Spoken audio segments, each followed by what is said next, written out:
Here now with reporter John Kipper, who's been putting on this concussion series all week long. And John, today you stuck with high school football. Yes, ma'am. You were talking about how rules have changed. What specifically is different now? Well, there's a series of essentially penalties that they are very much more enforcing than, say, what they did 10 years ago when I was playing. So helmet-to-helmet hits I mentioned in the piece, that's pretty self-explanatory. Targeting, when you specifically lead with your head, that in some leagues will get you ejected. That won't get you ejected in high school football, but they'll call a penalty for that.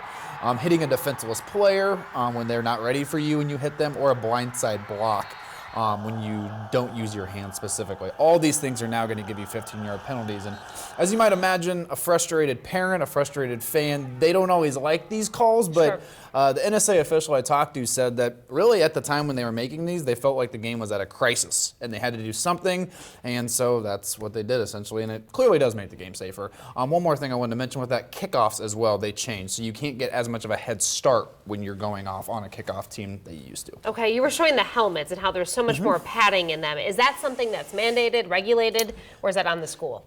It's on the school, and essentially, I mean, pretty much every school has gone that route in terms of you want to get the safest equipment, you want the most kids to play football, you're going to have to get the best gear. That being said, they are under some mandate because every 10 years they have to completely change the helmet out. That's just the rules. So you can only have them for 10 years. So as the years keep progressing, the helmets are just going to get better because they have to buy new ones. One thing that was interesting, we're seeing there the cap over the helmet there. Is that something, when can we expect to maybe see that in a game? I guess you don't know for sure. The Coach Cassing, the Ron Colley coach who we spoke with, said he wishes they were implemented yesterday.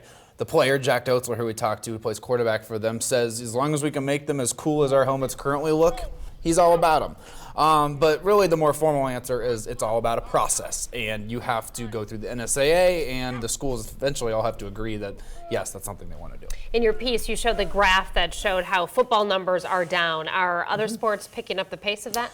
Yeah, cross country really sticks out. From 2003 on, kind of when we started doing those numbers, they picked up 18% since then.